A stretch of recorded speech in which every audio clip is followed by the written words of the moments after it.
Bonjour, je m'appelle Kennedy Chauvin, étudiant en soins infirmiers à l'hôpital Saint-Lionel sur l'unité pédiatrique. Donc là, je vais au chevet ce matin de bébé Livia, âgée de 4 mois, née il y a 38 semaines. Sur la courbe de croissance, c'est au 50e percentile. Donc sa mère me disait un peu plus tôt que l'allaitement maternel est difficile, les bois sont difficiles. Il fait de la fièvre intermittente. Bébé est agité, dort peu. Donc, ce que je vais faire, c'est que je vais procéder à l'évaluation de l'état général, prendre les signes vitaux, faire l'évaluation de la fonction respiratoire et de l'échelle de douleur avec l'échelle FLASK. Donc, sans tarder, je me lave les mains, je rentre dans la pièce, je m'assure de l'intimité des lieux, je valide l'identité. Donc, sur le bracelet, on voit bien c'est bébé Livia, âgé de 4 mois. Bon, madame, est-ce que vous me permettez de valider votre identité? Donc, je vois qu'effectivement, c'est bien maman de Livia avec son bracelet. Donc là, je me lave les mains et je suis prêt à procéder. Donc, au niveau des fontanelles, je vois qu'elles sont effectivement souples et plates. Je regarde au niveau des yeux, il n'y a pas de particularité. Je regarde au niveau du nez, il n'y a pas de battement des ailes du nez, il n'y a pas de sécrétion.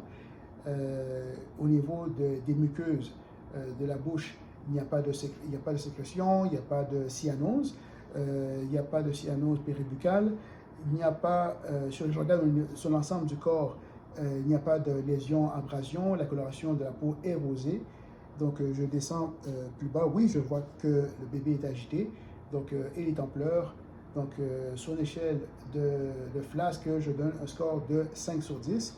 Donc, je continue mon évaluation. Donc, je vais découvrir légèrement bébé. Donc, je vois qu'il n'y a pas de tirage sous-costal, intercostal, sous-sternal aussi. Donc, le thorax est bien symétrique.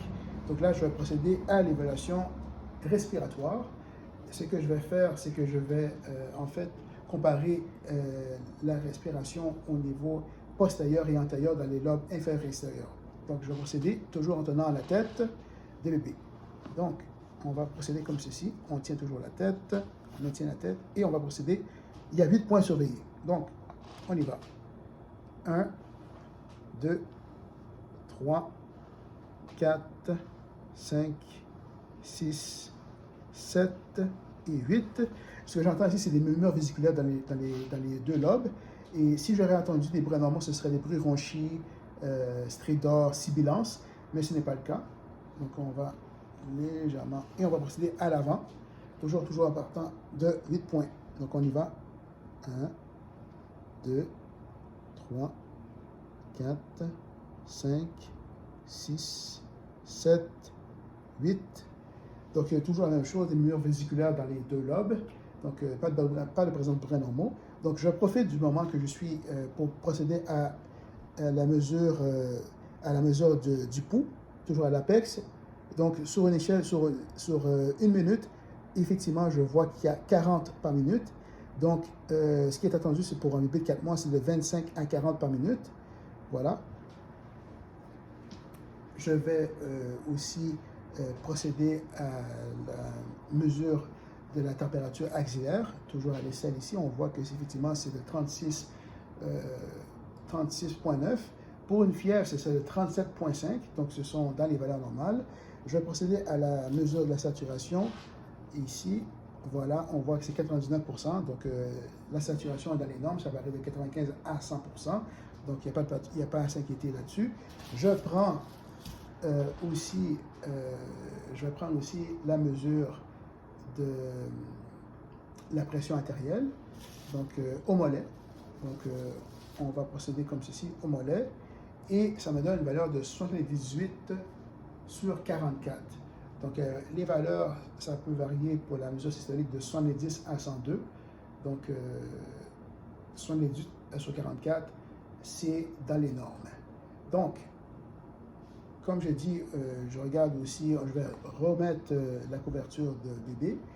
Donc, je vois aussi que, comme je disais, que bébé est agité, il est en pleurs. Donc, l'échelle de la douleur sur l'échelle de FLASK, ça me donne un score de 5 sur 10, étant donné qu'il il est éveillé. Oui, il est éveillé, il est conscient, mais il est en pleurs et il est agité. donc au niveau des jambes. Donc, comme je disais dans mon évaluation, il n'y a pas de particularité au niveau de la peau, il n'y a pas de lésion, il n'y a pas d'abrasion. Donc, au niveau des boires, ce que je vais faire, c'est qu'on peut, je peux vous observer à la prochaine fois que vous allez donner vos boires, donc c'est à chaque 3 heures, pour voir est-ce que c'est le positionnement qui fait défaut ou bien c'est la prise au sein qui fait défaut. Donc, tout ça peut expliquer aussi de certaine façon pourquoi un bébé est agité. Donc, on va regarder. Une fois que si c'est la prise au sein ou le positionnement qui fait défaut, une fois que c'est corrigé, on pourra voir l'évolution de la chose. Donc, moi, dans mes notes au dossier, ce que je vais inscrire mes notes, je vais inscrire mes données des signes vitaux. Je vais inscrire aussi l'évaluation respiratoire que j'ai faite et aussi l'échelle FLASC.